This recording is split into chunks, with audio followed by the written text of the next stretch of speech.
कुटिले भक्षस्थले कौस्तुभं नाशाग्रे परिमौक्तिकं करतले वैडूकरे कंकृडम् सर्वांगे हरिचंदनं सुललितं गंधे च मुक्तावली गोपास्त्रे परिवेष्टितो विजयते गोपालचूडामणि गोपालचूडामणि पूर्वश्वः श्रीवल्लभकुन्दाय नमः श्रीकृष्णाय नमः ध्यानान्ते यवनान्ते च पुष्पाणिं समर्पयामि हस्ते नमः श्रीपुरुषोत्तमाय ध्यानम् कृष्णं नारायणं वन्दे कृष्णं वन्दे व्रजप्रियं कृष्णं द्वैपायनं वन्दे कृष्णं वन्दे पृथाश्रुतं कृष्णं वन्दे पृथाश्रुतम् ऊर्ध्वश्वः श्रीप्राणपुरुषोत्तमाय नमो नमः ध्यानान्ते वरान्ते च पुष्पाणि समर्पयामि नाम संकीर्तनं यस्य सर्वपापप्रणाशनं प्रणामो दुःखशमनस्तं नमामि हरिं परम् पूर्वश्वः तदुपरान्ते पुनः हाथ में फूल चावल लेकर श्री सूत्र कलश का स्मरण करेंगे ध्यान करेंगे ओम यं प्रत्यजन्तमनुपेतमपेतकृत्यं द्वैपायनो विरहकातर्याजुहावो पुत्रेति तन्मयतया तर्वोऽभिनेतो तं सर्वभूतहृदयं मुनिमानतोऽस्मि तं सर्वभूतहृदयं मुनिमानतोऽस्मि पूर्वश्वः श्रीसुत्कलशाय नमो नमः ज्ञानान्ते अवरान्ते च पुष्पाणिं समर्पयामि प्रार्थनापूर्वकं नमस्कारं समर्पयामि तदुपरान्ते व्यासपूजनम् व्यास जी का पूजन करेंगे ओम त्रिवर्णं कीर्तनं विष्णु स्मरणं पादसेवनं अर्चनं वन्दनं दास्यं शक्यम् आत्मनिवेदनं शक्यम् आत्मनिवेदनम् माल्यादीनि सुगन्धीनि मालिद्यादीनि वै प्रभो मया हतानि पुष्पाणि पूजार्थं प्रतिगृह्यताम् पूजार्थं प्रतिगृह्यताम् पूर्वश्वः श्रीप्राणपुरुषोत्तमाय नमो नमः श्रीबालकुन्दाय नमो नमः पुष्पमालां समर्पयामि व्यासाय विष्णुस्वरूपाय पुष्पमालायामः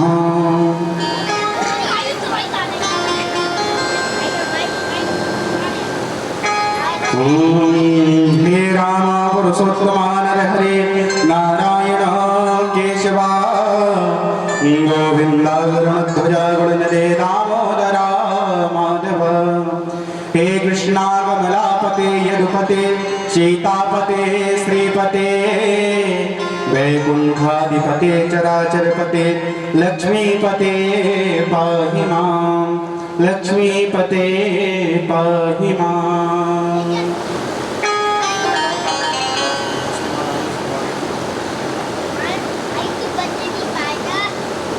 तदुपरान्ते सभी वाद्यांतों का तिलक करेंगे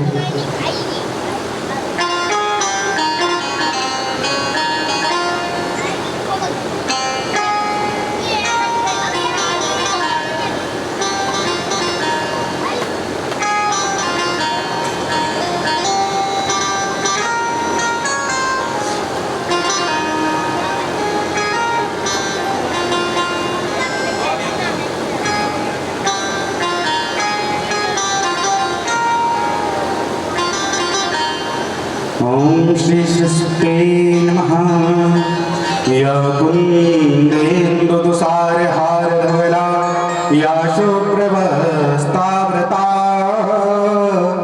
या वीणावरदंड मंडितकरा या श्वेतपद्मासना या ब्रह्माच्युतशङ्कर प्रभृतिभै देवै सदा वन्दिता श्यामां पातु सरस्वती भगवती निशेषजाड्यापहां निशेषजाड्यापहां। श्री सरस्वती नमो नमः। नमो ब्रह्मण्डदेवाय गो ब्रह्मण्डहिताय च जगद्दताय कृष्णाय गोविन्दाय नमो नमः। गोविन्दाय नमो नमः। जय जय श्री राधारमण जय जय नवल किशोर जय गोपी चित चोर प्रभु जय जय माखन चोर जय जय माखन चोर। प्रार्थना पूर्वक नमस्कार समर्पयामि। आराटिक्यं विलतं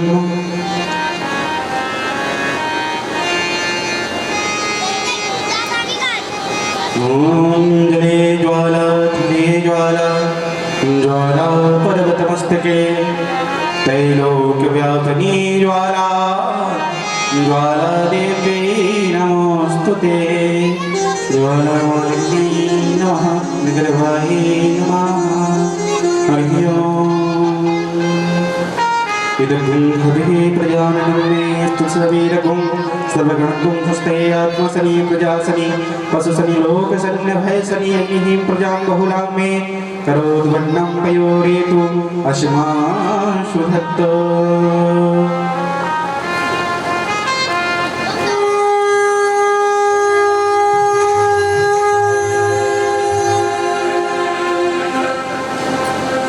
श्री राधे मन में बसा कर मन में बसा कर तेरी मूर्ति उतारूं मैं गिरधर तेरी आरती। मन में बसा कर तेरी मूर्ति उतारूं मैं गिरधर तेरी आरती। मैं बसा कर तेरी मूर्ति उतारूं मैं गिरधर तेरी आरती।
ह्यों आजलेन शीतलेन गणमादवादिवन्दनम् आरोग्यवन्दनं मन्त्रपुष्पाञ्जलिः हरिः ओं यज्ञेनगमयन्ददेवस्तान् धर्माणि भगवान्यः सन्नः ते रागमहिमानः सचन्दपूर्वे शाद्याः सन्ति देवाः नानाशुवर्णपुष्पाणि यथा कालोद्भवानि च पुष्पाञ्जलिर्मयारुद्धो गृहाणपरमेश्वर शुभनि शुमङ्गले शुमङ्गले शुभनि शुभुद्धिविचार पुष्पाञ्जलि अर्पण करो श्री कृष्ण करो स्वीकार मंत्रद्वारा पुष्पाञ्जलिं समर्पयामि।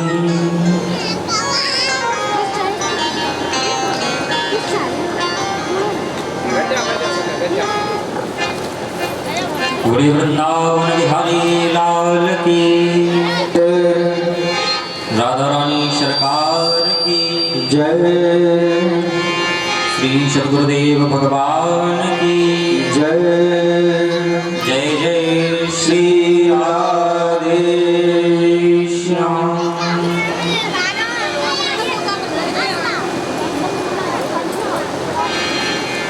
श्री राधे हरि ओम।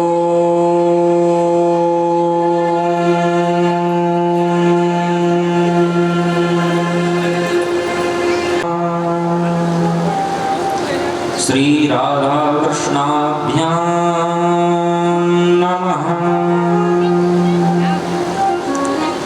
नमः परमहंसाय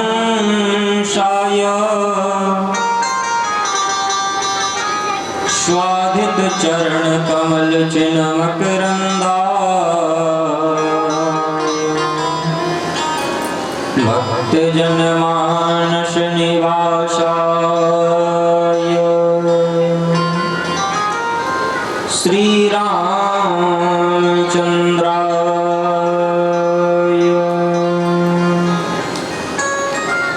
ध्येयं सदा परिभवग्नमभीष्टदोहम् तीर्थास्पदं शिवविरञ्जनुतं शरण्यम् वृत्यार्तिहं प्रणतपालभवाब्धिपोतं वन्दे महापुरुषते चरणारविन्दम्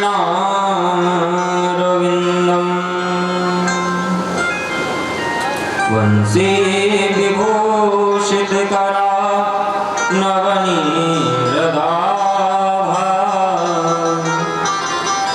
पीताम्बरा तरुणबिम्बफलादरोष्ठा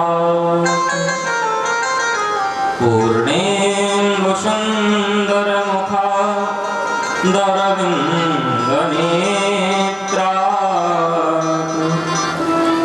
कृष्णात् परं किमपि त्वमहं न जाने। कृष्णात् त्वदीयपदपङ्कजपञ्जरान्ते अद्यैव मे विशतो मा नशराजहंसा प्राणाप्रयाणसमये कफवातपेत्तैः कण्ठावरोदनविधौ स्मरणं कुतस्ते। नारायणं नमस्कृत्य नरं चैव नरोत्तमं देवीं सरस्वतीं व्यासो ततो जयमुदीरयेत्। गुरुर्ब्रह्मा गुरुर्विष्णु गुरुर्देव महेश्वरा गुरुर्साक्षात् परब्रह्म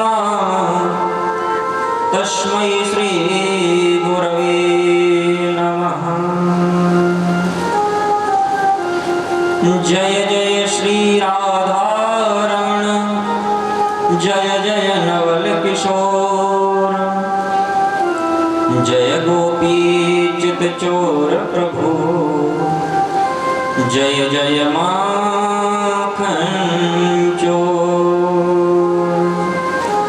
बोलिए वृंदावन बिहारी लाल की जय हो, राधा रानी सरकार की जय हो, जय जय श्री राधे श्याम।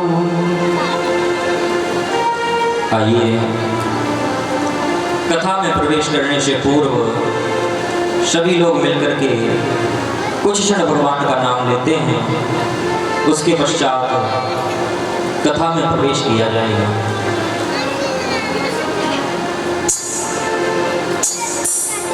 जय राधे राधे गोविंद गोविंद राधे, जय राधे राधे गोविंद गोविंद राधे, जय राधे राधे गोविंद गोविंद राधे, राधे राधे गोविंद गोविंद राधे, जय राधे राधे गोविंद गोविंद राधे।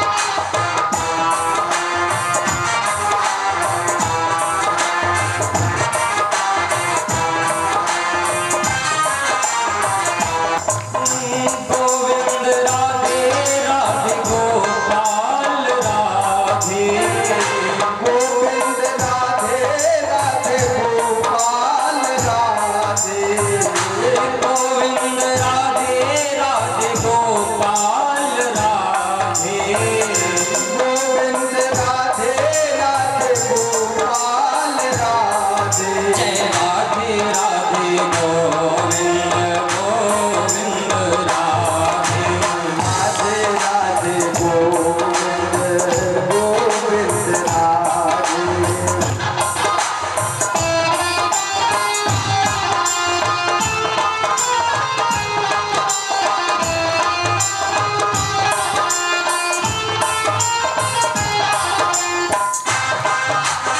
गोपाल राधे, गोविंद राधे राधे गोपाल राधे, गोविंद राधे राधे गोपाल राधे, गोविंद राधे राधे गोपाल राधे, जय राधे राधे गोविंद गोविंद राधे, राधे राधे गोविंद गोविंद राधे, राधे राधे गोविंद गोविंद राधे।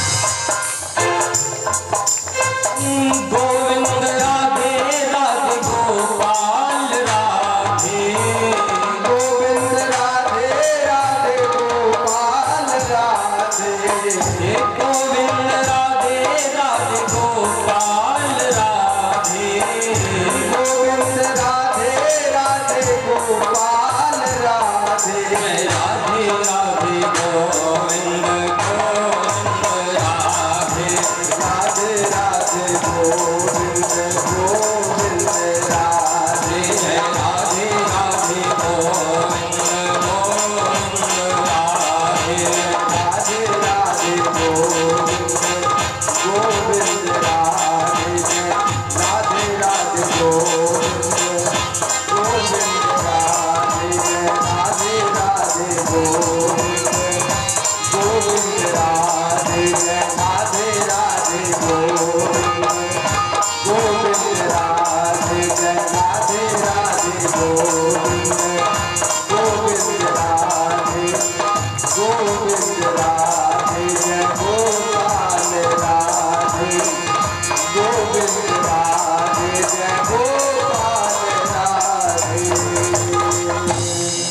हरे कृष्ण कृष्ण कृष्ण हरे हरे,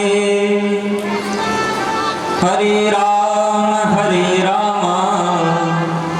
राम राम हरे हरे। बोले वृंदावन बिहारी लाल की जय हो, राधा रानी सरकार की जय हो, श्रीमद्भागवत महापुराण की जय हो, श्री व्यास भगवान की जय हो, श्री सुखदेव जी महाराज की जय हो, श्री हनुमान जी महाराज की जय हो, राजा रामचंद्र सरकार की जय हो, हरि नाम संकीर्तन की जय हो। जय जय श्री राधे श्याम।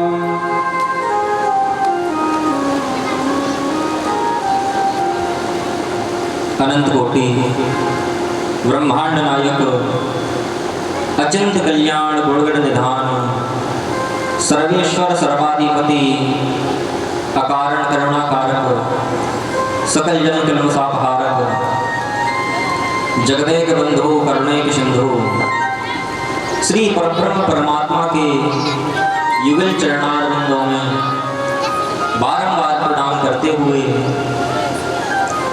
इस ग्राम में विराजमान दृष्ट अदृष्ट ज्ञात अज्ञात सभी देवी देवताओं के चरणों में बारंबार प्रणाम करते हुए मंचासीन समस्त ब्राह्मणों को बारंबार प्रणाम करते हुए समस्त भगवत कथानुरागी आप सभी के हृदय में विराजमान भगवान श्री कृष्ण एवं किशोरी श्री राधा रानी जी के चरणों में बारंबार प्रणाम करते हुए आज द्वितीय दिवस की कथा में प्रवेश करते हैं। कल आप सभी ने बड़े भक्ति और भाव के साथ में श्रवण किया कि किस प्रकार से नारद जी ने अपनी चिंता का कारण बताया, किसको? शनकादिक ऋषियों को, और उनकी चिंता का समाधान करने के लिए सनकादिक ने श्रीमद् भागवत महापुराण कहना प्रारंभ कर दिया,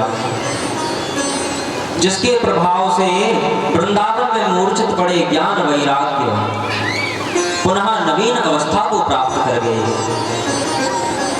पुनः नवीन अवस्था वाले बन गए। जब ज्ञान वैराग्य भक्ति महारानी भागवत के बीच में प्रकट होकर के नृत्य करने लगी, भक्ति सदोदो तरनो गृहीत्वा, तो सनकादिक ऋषि पूछने लगे नारद जी से, महाराज ये कौन है?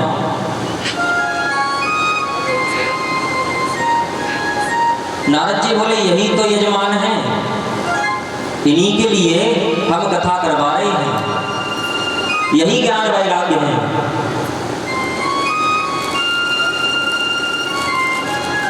सनकादिक ऋषि नारद जी महाराज से कहते हैं, नारद जी देखा आपने, ये है भागवत का प्रभाव,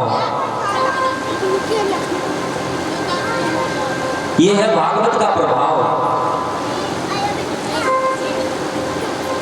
अरे कथा प्रारंभ की है कि ज्ञान वैराग्य अपने नवीन अवस्था को प्राप्त कर गए, और यहाँ कथा के बीच में आकर के भगवान का गान करने लगे, गीत गाने लगे, नृत्य करने लगे।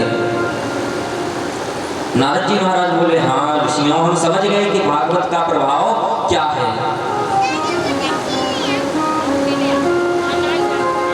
महाराज भागवत की बराबरी कोई नहीं कर सकता। नारद जी महाराज बोले, कोई कैसे नहीं कर सकता?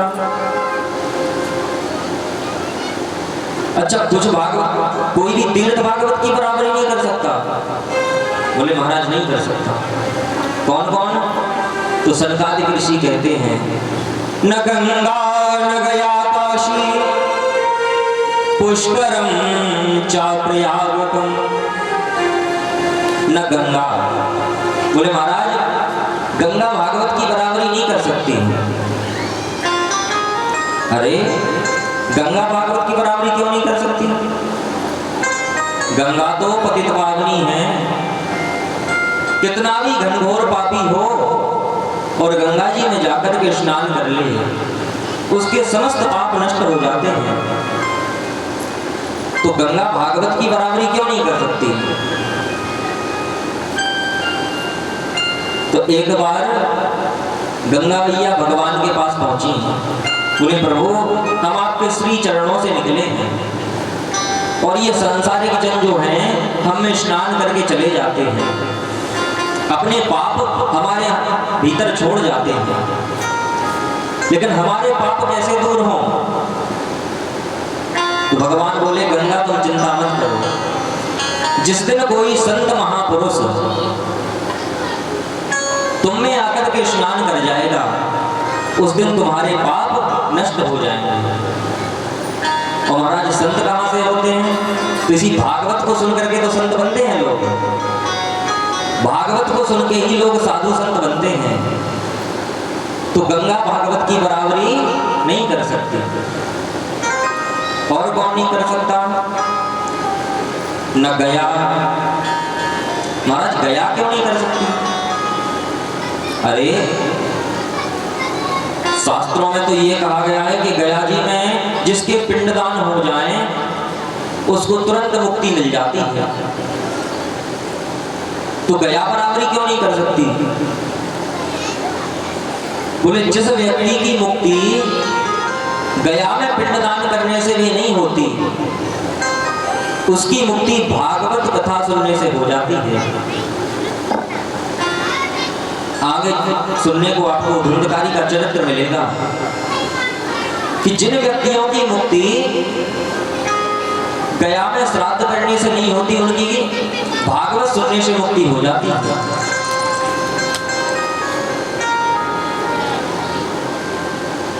महाराज और कौन बराबरी नहीं कर सकता? बोले ना काशी भी बराबरी नहीं कर सकता। महाराज काशी क्यों नहीं कर सकता? अरे लोग कहते हैं कि काशी में मरने वाले व्यक्ति के कान में भगवान भोलेनाथ खुद आकर के राम नाम तारक मंत्र बोलते हैं, और जैसे ही भगवान भोलेनाथ उस व्यक्ति के कान में जाकर के बोलते हैं श्री राम, तो राम नाम सुन करके उस व्यक्ति की मुक्ति हो जाती है। तो महाराज काशी बराबरी क्यों नहीं कर सकता?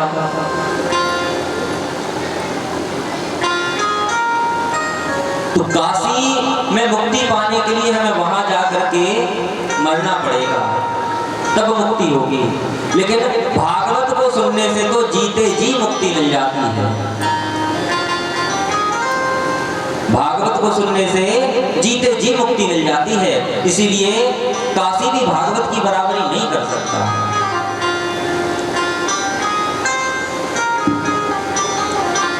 पुष्करम चा प्रयागकम, ना तो पुष्कर बराबरी कर सकता है ना प्रयाग कर सकता है।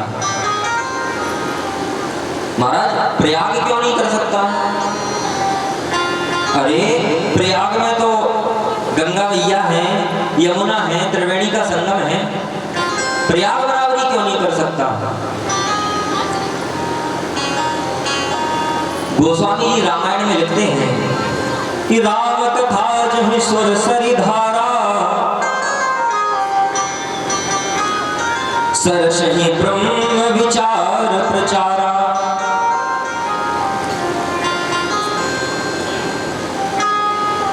ये जो भगवान की कथा है, ये क्या है? यही गंगा मैया है।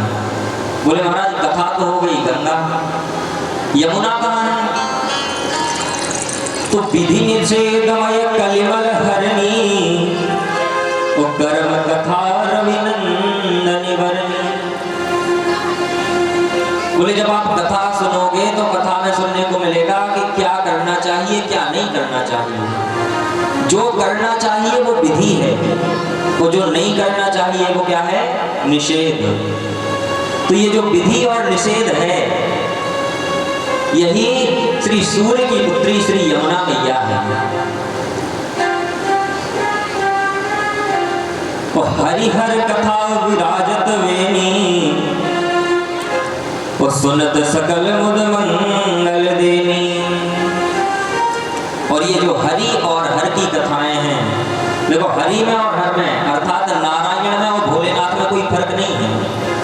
तो जो भगवान भोलेनाथ की और नारायण की कथाएं हैं, यही त्रिवेणी है, यही त्रिवेणी का संगम है।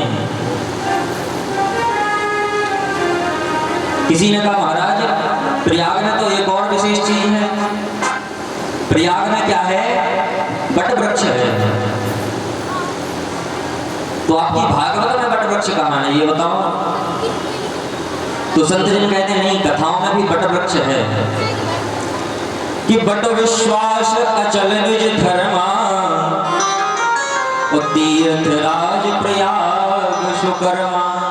ये जो भक्तों का विश्वास है यही बट वृक्ष है। बट वृक्ष कहते हैं बरगद के पेड़ को, और बरगद का पेड़ जहां जम जाता है फिर वो उखाड़े से भी उखड़ता नहीं है। बोलो राधे राधे। तो ऐसे ही भक्तों का विश्वास है कि अगर भगवान के चरणों में लग गया तो फिर वो उखाड़ने से भी उखड़ने वाला नहीं है। लेकिन उस प्रयाग में जाने के लिए बड़ी मेहनत करनी पड़ेगी। 6-7 घंटे का समय रास्ते में देना पड़ेगा, ट्रेन से जाना पड़ेगा। लेकिन इस भागवत रूपी प्रयाग में जाने के लिए कोई मेहनत नहीं करनी पड़ेगी। ये तो बड़ा ही सुलभ है, बड़ा ही सरल है। गोस्वामी जी महाराज रामायण में लिखते हैं कि सब ही सुलभ शब्द दिन शब्द ईशा, सब ही सुलभ सब दिन सब देशा, सब ही सुलभ शब्द दिन शब्द ईशा, सब ही सुलभ सब दिन सब देशा, सेवत सादर शवन कलेशा, सेवत सादर समन कलेशा, सेवत सादर शवन कलेशा। सेवत सादर समन कलेशा। प्रयाग में जाना बिल्कुल सुलभ है। कहीं भी कथा हो रही हो जाकर के पांडाल में बैठ जाओ, कथा सुन लो, कोई रोकने वाला भी नहीं है कि महाराज नहीं हम कथा करवा रहे हैं मत सुनो। बिल्कुल सुलभ है। उस प्रयाग में जाने के लिए तुम्हें टिकट करवानी पड़ेगी, बस में बैठना पड़ेगा, ट्रेन में बैठना पड़ेगा, इतना लंबा सफर तय करना पड़ेगा। लेकिन इस प्रयाग में आने के लिए कोई भी मेहनत नहीं करनी पड़ेगी। कहीं भी कथा हो रही हो जाकर के बैठ जाओ, खूब चकाचक आनंद लो। तो सनकादिक कहते हैं कि भागवत की बराबरी कोई नहीं कर सकता। अरे महाराज भागवत को सुनने से तो ऐसे ऐसे व्यक्तियों की मुक्ति हो जाती है जो सदा सर्वदा पाप करते रहते हो।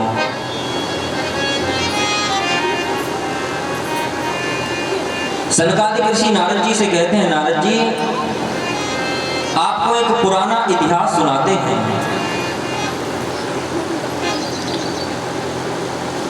एक बड़ा सुंदर सा ग्राम है। उस ग्राम में चारों वर्णों के लोग बड़े भक्ति और भाव के साथ में रहते हैं, एक दूसरे से बड़ा प्रेम करते हैं, मिलजुल करके रहते हैं। उस गांव के एक पुरोहित हैं जिनका नाम है पंडित श्री आदिदेव शास्त्री। पंडित जी खूब विद्वान हैं, वेदों को जानने वाले हैं, वेदांतों को जानने वाले हैं। घर में किसी भी प्रकार की कमी नहीं है। अगर कमी है तो केवल एक बात की कि कोई पुत्र नहीं है। धर्मपत्नी जी का नाम है धुंधली। पंडित जी जितने अच्छे, पंडितानी उनके उतनी विपरीत। जब तक 2-4 घरों में जाकर के झगड़ा ना करवा दें तब तक भोजन नहीं बचता। बोलो राधे राधे। घर में खूब धन किसी भी प्रकार की कोई कमी नहीं है। कमी है तो केवल एक बात की कि कोई संतान नहीं है। आत्मदेव ब्राह्मण ने मन में विचार किया कि चलो हमारे संतान नहीं है तो कोई बात नहीं, एक गाय पाल लेते हैं। उस गाय के बछड़ा होगा, उसी को हम अपनी संतान समझ लेंगे। लेकिन उस गाय के भी कोई बछड़ा नहीं हुआ। अपने घर के आंगन में एक वृक्ष लगाया, उस वृक्ष में कोई फल नहीं निकला। जब ये देखा तो चिंतित हो गए। एक दिन मन में विचार करने लगे कि आज जंगल में जाकर के आत्महत्या कर लेंगे, अपने प्राणों को त्याग देंगे। ऐसा सोच करके आत्मदेव ब्राह्मण जंगल की ओर चले गए। एक वृक्ष के नीचे बैठे हुए थे, तभी वहां से एक संत निकले।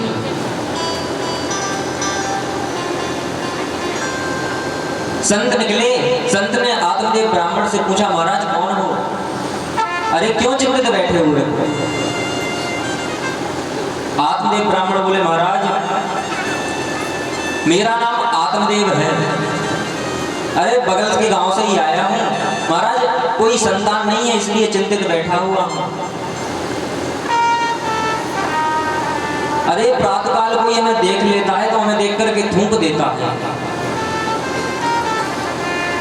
अब महाराज या तो आप हमें संतान दो या फिर हम अपने प्राण देंगे। संत ने सोचा, अरे हम तो सोच रहे थे कि भगवान के लिए बैठा है, इसलिए चिंतित बैठा है कि भगवान मिल जाएंगे, भगवान मिल जाएंगे, भगवान अभी तक क्यों नहीं मिले। ये तो पुत्र के लिए बैठा है।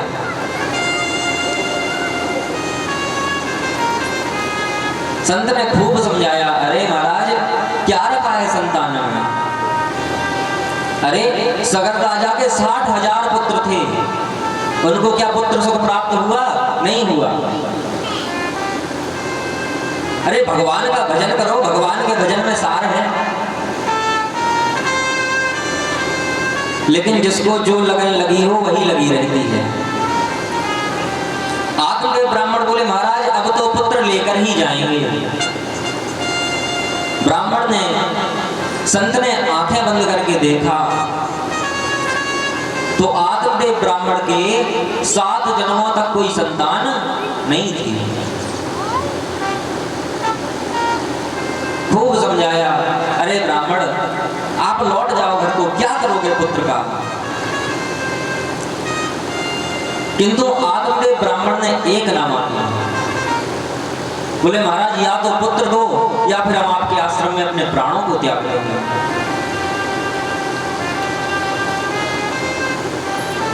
संत ने सोचा कि चलो इसके ऊपर कृपा कर ही देते हैं। उन संत ने एक फल दिया। बोले, ब्राह्मण ये फल ले जाकर के अपनी पत्नी को खिलाते हो, जिससे तुम्हें पुत्र की प्राप्ति होगी। वो फल लेकर के आत्मदेव ब्राह्मण घर पहुंचे। पत्नी से बोले, देवी हम ये फल लेकर के आए, एक ब्राह्मण ने हमें ये फल प्रसाद रूप में दिया है, तुम इस फल को खाओगी तो हमें पुत्र मिलेगा, पुत्र की प्राप्ति हो जाएगी।